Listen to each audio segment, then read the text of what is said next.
Good morning, praise the Lord. Blessing foundation ministry Gujarat से मैं आपका भाई सैम क्रिश्चियन परमेश्वर ने दिए हुए आज के इस नए सुंदर दिन पर आप सबको प्रभु यीशु के नाम से जय मसीह की। आज हम पवित्र शास्त्र बाइबल में से प्रभु के इस वचन पर अध्ययन करेंगे। गलातियों की पत्री उसका 6वां अध्याय और उसकी 9वीं आयत। वहां पर लिखा है, हम भले काम करने में साहस न छोड़े, क्योंकि यदि हम ढीले न हो तो ठीक समय पर कटनी काटेंगे।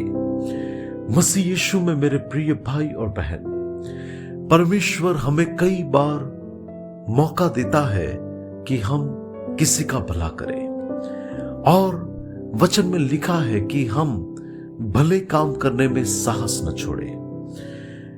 कई लोग ऐसा कहते हैं कि भला काम करना अच्छी बात है, लेकिन उस भले काम के पीछे हमारा कोई स्वार्थ नहीं होना चाहिए कि परमेश्वर ये काम करने के बाद हमें आशीष देगा।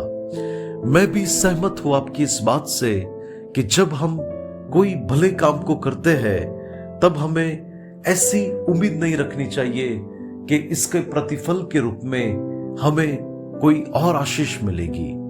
लेकिन हम उम्मीद रखें या न रखें, लेकिन जिस परमेश्वर ने उस भले काम को हमारे जीवन के द्वारा होते हुए देखा है, वो तो उस व्यक्ति को आशीष देने वाला है कि जो व्यक्ति भला काम करने में कभी साहस नहीं छोड़ता। जैसे कि एक बीज बोने वाला जब बीज बोता है, तब उस बीज के अंदर वो सामर्थ होती है कि वो सही समय पर उसको बहुतायत से वहां पर फल दे सके।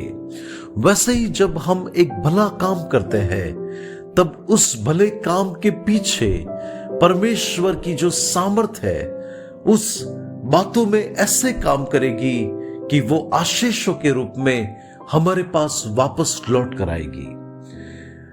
हम इस समय पर एक बुजुर्ग पासवान का जब घर बना रहे हैं, तब मैं आपको कहना चाहता हूं कि उनकी आर्थिक परिस्थिति बहुत ही कमजोर है।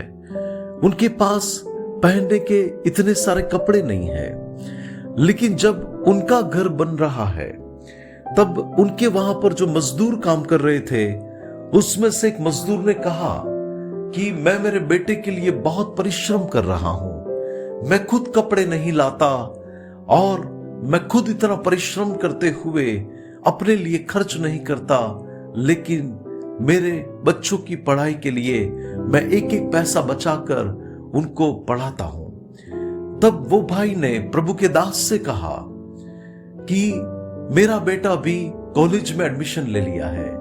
तब ये परमेश्वर का दास, जिसको मैं हर बार जनरली 1 या 2 जोड़ी कपड़े में ही देखता हूं कि उनके पास पहनने के लिए वही कपड़े हैं, तो किसी ने उनको एक अच्छा शर्ट गिफ्ट किया था, तो वो अपने घर के अंदर गए एक कच्ची झोपड़ी में, और वहां से वो शर्ट जो उनको गिफ्ट में मिला था, एकदम नया था और बहुत अच्छा शर्ट था, वो उन्होंने उस मजदूर को दे दिया और कहा कि आप अपने बेटे को ये शर्ट दे देना, उसे बहुत अच्छा लगेगा।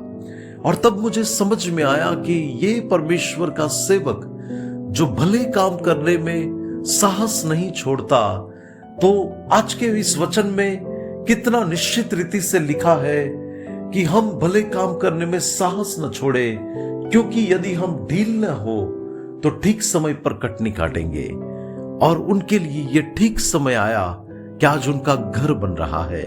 आज परमेश्वर उनको एक झुपड़ी से निकालकर एक अच्छे मकान के अंदर परमेश्वर उनको ले जा रहा है, क्योंकि परमेश्वर किसी का भी मोहताज नहीं है। जो व्यक्ति भला काम करता है, परमेश्वर उससे निश्चित उसे आशीष देना जानता है। यदि परमेश्वर के सेवक को ठंडा पानी देने का भी प्रतिफल है, तो हम जो जो भले काम करेंगे उसका प्रतिफल परमेश्वर हमें क्यों नहीं देगा।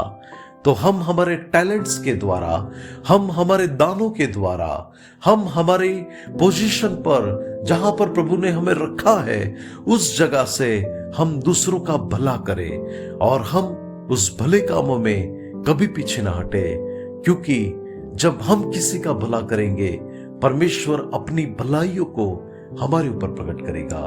प्रभु आज के इस वचन के द्वारा हमें आशीष दे। आइए दुआ करते हैं।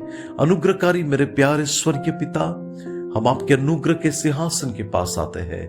प्रभु मैं प्रार्थना करता हूं कि आप हमें भले काम करने में सहायता करें। हम जहां कहीं पर भी हमें मौका मिले, हम वहां पर भले कामों के द्वारा आपको महिमा दे सके। ऐसा होने दे, यीशु मसीह के नाम से मांगते हैं, आमीन। May God bless you. Have a blessed day. Shalom.